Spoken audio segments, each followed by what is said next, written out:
Umekuwa ukitumia dawa za pressure lakini pressure haishuki. Pengine kuna changamoto nyingi ndani ya mfumo wako wa upumuaji na mfumo wa damu ambazo bado haujazitambua.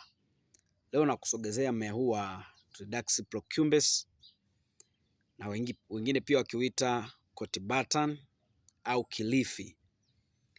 Mmea huu ni mjarabu sana kwa changamoto za pressure ambayo haisikii dawa.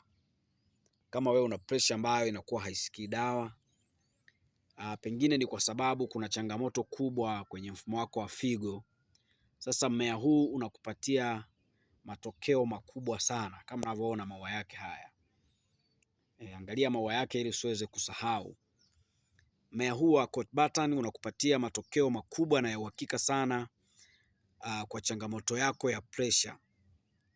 Hasa pressure ya kupanda. Nini cha kufanya hasa? Chuma majani haya, mmea wote kwa ujumla, alafu utakachokifanya utakatakata vipande vidogo vidogo baada ya kusafisha, kisha utaweka kwenye maji ya moto yanayoendelea kuchemka yakiwa jikoni. Kwa hiyo utakachoanza kufanya ni kuchemsha maji yakishachemka vizuri, basi weka dawa yako hii, kisha funika, subiri dakika 3 hadi 5 ikiwa bado inachemka, kisha baada ya hapo ipua, kunywa asubuhi, mchana na jioni. Utaona matokeo mazuri sana. Tumia kwa wastani wa siku 7 hadi siku 14 na hapo ndipo utaweza kupata matokeo ya uhakika. Kwa wale ambao wamekuwa wakifuatilia ukurasa wetu, niliwahi kuizungumzia dawa hii kuwa ni kiboko ya vidonda vya tumbo.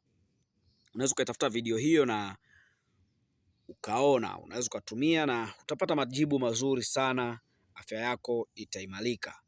Ni za asili kwetu, tiba asili ni maisha. Kama unahitaji dawa ambayo imeshaandaliwa, unaweza ukatutafuta kwa 0788 700 445.